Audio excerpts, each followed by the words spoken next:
That's a tough one.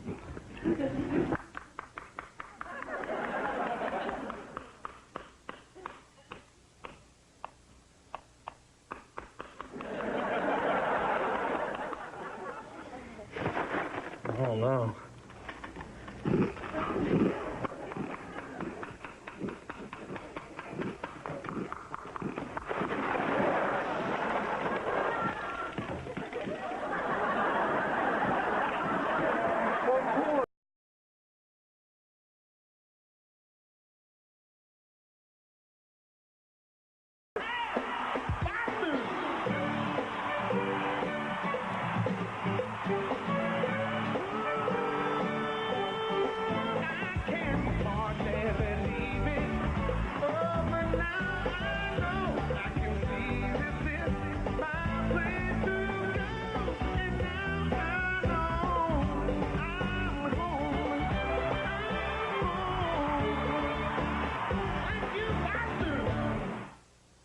There's a storm. Hi, sweetie. Hey. Mwah. Brought you a blueberry muffin. You're wearing my shirt. I brought you a blueberry muffin. Thank you. Thank you. That was very thoughtful. It's just I was going to wear that shirt on Thursday. Yeah, forget it. Thanks for the muffin, honey. Wait, I thought that was for me. Yeah, I changed my mind. I'm going to eat it myself. You'll be able to get blueberry steams out by Thursday, don't you think? Oh, Miss Pritchett, you have that stink of missed deadline about you. I was working on my assignment, but my brother was there, and I had to escape the noise. This has just been a real hard time for me Hey, lately. Miss Pritchett. Yes. It's your first time away from home. Hey, how are you? Big city? Indoor plumbing? It's a difficult adjustment. Hey, nice to see you. I understand. So, I'm just going to tell you what I tell all freshmen who come to see me in an agitated state. I don't care. They're having trouble coping. Perhaps a visit to the school therapist is in order. Are you saying I'm crazy? Therapy is for perfectly average people like yourself. Do you go? I'm not average.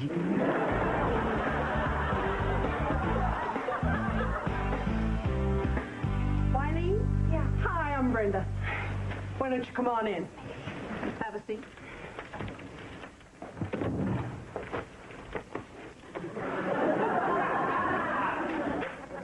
I've never done this before. Neither have I.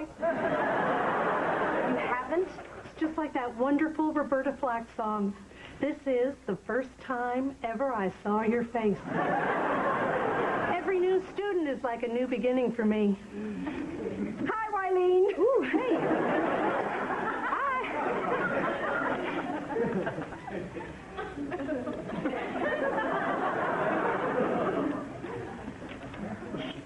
Is it my turn? Oh. Where should I start? Start with what brought you here. Well, last night, Boyd was sitting there crunching. I just had to get out of there. Sometimes he makes me feel so... Smothered. Yes. I mean, Boston is my first taste of independence, And is Boyd possibly impeding the full realization of that experience? Exactly. Now, a toughie. How's the sex between the two of you? Boyd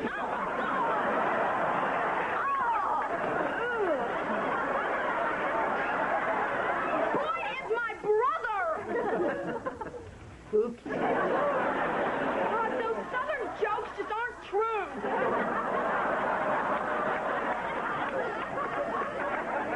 That was a very unfortunate misunderstanding. I apologize. Why don't we take the last 30 seconds from our minds, compost it, and feed it to the ficus, okay? Okay. Boy. Now, where were we? Boyd, my brother, was scheduled to return home after driving me up here. Instead, he's chosen to linger, like skunk spray on the family pooch. And what does Boyd say when you express your frustration to him? He just keeps crunching the damn cereal, Brenda. I have a thought. Let's bring Boyd into your next session. Not gonna happen. Boyd thinks therapy is one step away from a mouth guard, soft foods, and drool. Sometimes loved ones can surprise you. Produce Ratchet, I want my cigarette! My cigarette! It's not like that! Wally, the only person we ever knew went to a shrink was Crazy Aunt Caroline, and that wasn't voluntary. I really need you to... Hi. Am I interrupting something? Yes. I can come back later. My brother Lon is coming into town today, so... Ron Prince, that has a ring to it. No, Lon. His name is Lon, as in, hey, you kids, get off the grass. It belongs to Lon. You'll meet him. He's a pretty impressive guy. Kind of felt like I grew up in his shadow.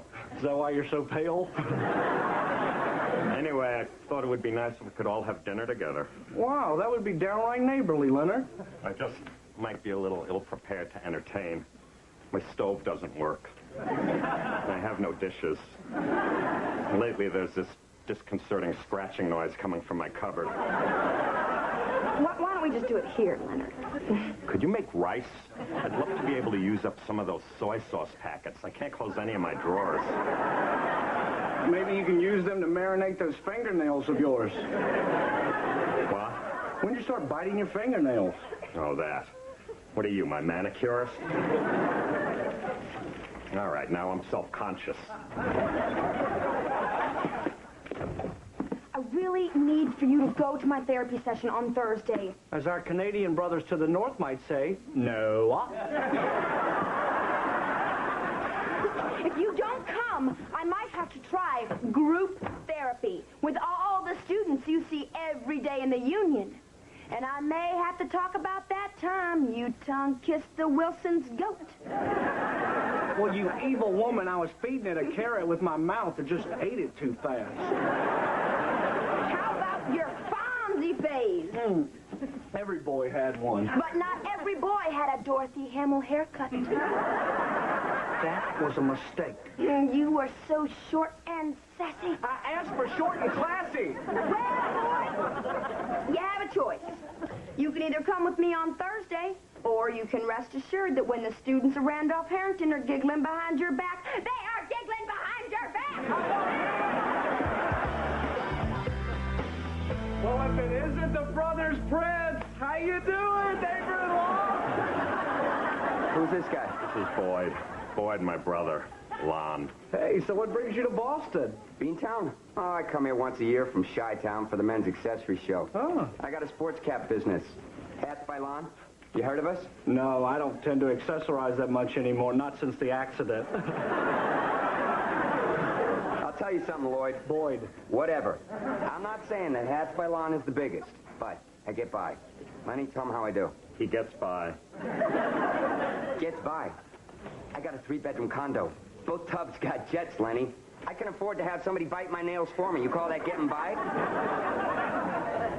Well, you two are incredible siblings. Now I know how people must have felt in the presence of the Gabor sisters. Anyway, gotta go. Got work to do. Looking forward to our dinner, Ron. Lon.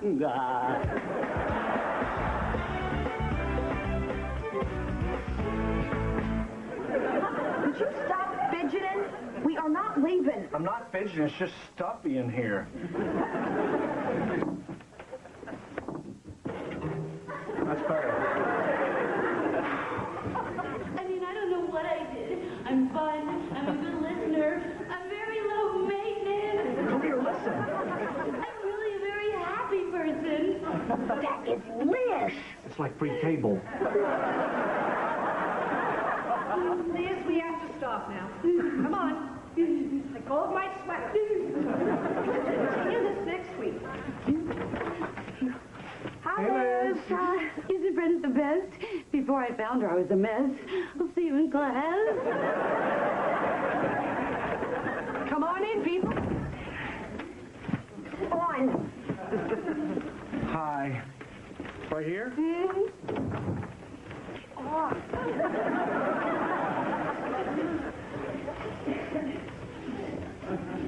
Boyd, Do you know why you're here? I know it has to do with Mom and Dad and the sin of fornication.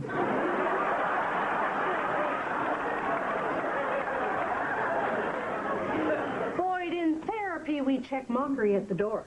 Well, correct me if I'm wrong, Dr. Brenda, but isn't any mode of expression acceptable in therapy? Perhaps my mockery is a cry for help. Maybe I have a mockery problem. I'll tell you right now, I have a problem with the word mockery. I live with this. Boyd, why do you think you're so resistant to therapy? Okay, I'll tell you the truth. Every time Dr. Joyce Brothers gets to the winner's circle of the $25,000 pyramid, she blows it for her partner. I mean, she couldn't even get things that spin. A poor woman sitting there yelling at her, a record, a wheel, a dreidel, a whirling dervish, and the good doctor goes, oh, I don't know, things you read about? I'm sorry, she just tarred the whole profession for all of you. I know. Joyce makes us all look bad. But we're here to discuss Wileen. I mean, everything about her, from her alabaster skin to the sound of her name, Joy. Oh. Isn't that beautiful? Joy. But if you say it really fast, it sounds like you're a pogo stick. Joy, joy, joy, joy. Oh, Brenda. You are so charming. Oh, thanks.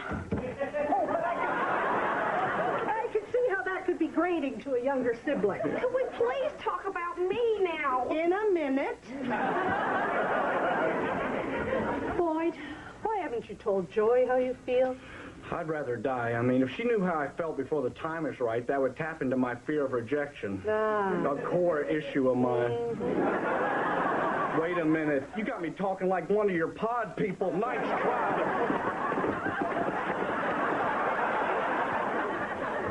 Our time's up. Wileen, I'll see you next week. Yeah, maybe we can get back to talking about me instead of listening to you blather on about Joy! Hi, Boyd. Hello, Joy. There she was, sitting right under the vent. I swear if she heard anything, I'll just crawl into a hole. Then we'd get 6 more weeks of winter. I'd appreciate it if you'd check your mockery at the door. This is serious. Well, did you say anything embarrassing? Like about your childhood? No. Fonzie? That was just a phase. Hey! Tasha, stop it! All right. I'm through. You can go take your break, you know, maybe grab an Arnold burger with Pinky Tuscadero. Hey, don't say hello. Oh, I didn't even see you. You are about the last person I expected to see in therapy the other day. You seem so together. Oh, please, I'm a mess. Just ask my imaginary friend, Libby Teller. Libby's a little shy. Hey, none of my business. No, I'll tell you. I was there with my sister. Wileen's having some issues. Did her banshee wailing disturb you? Oh, no, I have my Walkman on. Good. Good. Oh, my clavicle. It's good. Yeah, I love my sessions with Brenda. I can reveal anything in there. Funny that I saw you, because I mentioned you in my last session. Okay, bye. I know what you're thinking, and it's wrong. What? I'm thinking that I don't even know what I'm thinking. No, you're thinking all her secrets spilled through that little vent, and that's wrong. I wasn't thinking that. Yes, you were. You're thinking, hey, if I'm sitting under that vent, I could discover what makes her tick. Because deep down, every woman wants her ticks to be topped. And that's just wrong. I'm not thinking that. Yes, you are.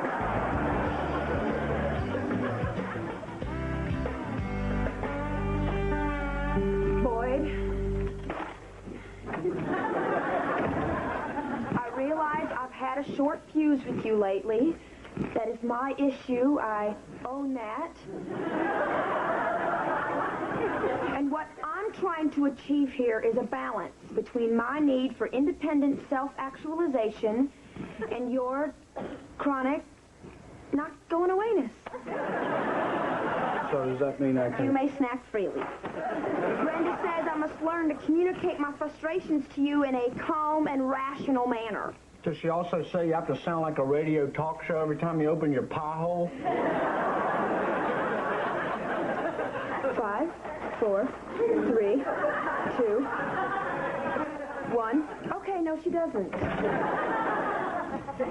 Hey, do you have any gauze pads and antibacterial ointment? What happened to the mittens? I bit right through them. I think we have some in the bathroom. Let me... Hey, Lenny, get some baking soda while you're there. Your apartment smells like Mom's breath. Why do you let your brother push you around like that? Park into your nubs, Leonard. Look, you have issues with your brother. I do? He puts you down every chance he gets. Damn it, man, you're Leonard Prince, neighbor and historian. He should treat you with respect.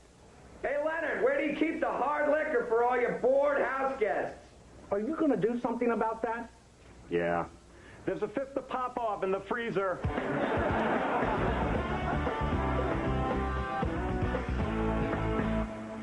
It's hot in here.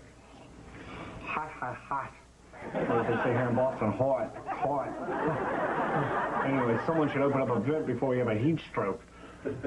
Oh, my Lord, look a vent. Ah, nice air.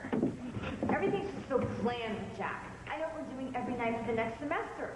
So last weekend, I suggested an impromptu camping trip. Oh, you know what? That's just too much air.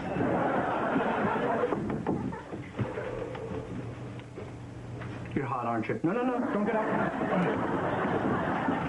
Isn't that so romantic? Sleeping under the stars, sharing a bottle of Cabernet.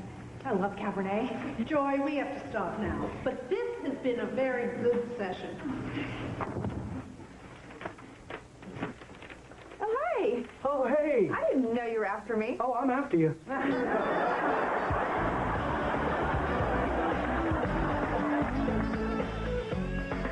how does something like that work, Lon? Do you just wake up one morning and say to yourself, I know, hat! When I was 8 years old, a fourth grader beat the hell out of Leonard and took his Dodgers cap. While I watched him look for his tooth, I thought to myself, guys like hats. But I didn't do anything about it till I was 22 when I watched the exact same thing happen to Leonard again. The rest is history. Lon, do you feel morally responsible for the thousands of cases of hat head you cause every day? You serious or are you joking? Because I'll answer that question. Lenny, could you pass me the salt? Leonard, the salt? Go to hell. Uh-oh, we're going to need a bigger boat. Should I have somebody else pass me the salt? You're not getting the salt, Lon. Leonard. I've taken your abuse my whole life. Well, not the first 5 years because you weren't around, but ever since then. Well, no more. I may not have bath jets or a sporty mid-sized sedan, but I do have people I care about and a job that I love, and you know what else? I have my real hair. I don't know what to say. Say, good night, Lon. You kicking me out? You're damn right. And don't come back until you can treat your brother with a little respect. Okay. Okay, I could take a hint. You know what, Lenny? I'm telling Mom. Wow, Leonard, that was fantastic! I did okay? Oh, you were brilliant, man. Fight the power. Felt good. In a couple of weeks, I can start scratching again. Where are you going? He's not calling Mom from my phone. By the way, dinner was great. You're wonderful hosts. Keep the soy.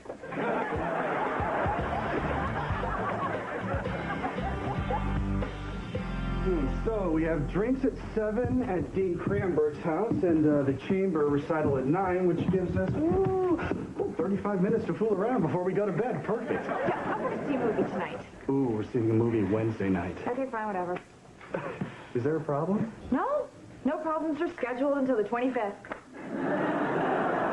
And I I don't remember sarcasm being on the schedule at all. I'm gonna go get my things, and then we're going to Dean Cranberg's.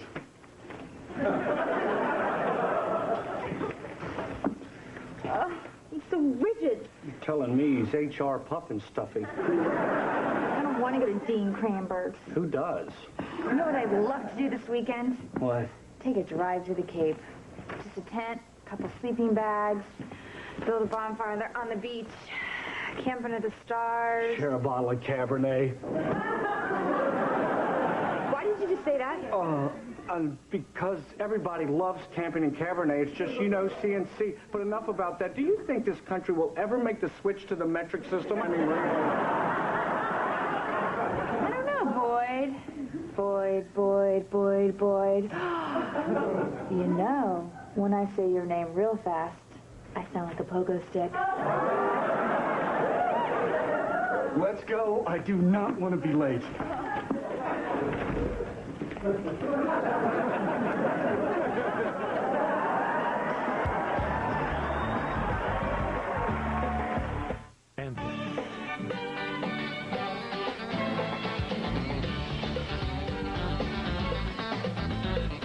Monday morning, USA has a better way to start your day.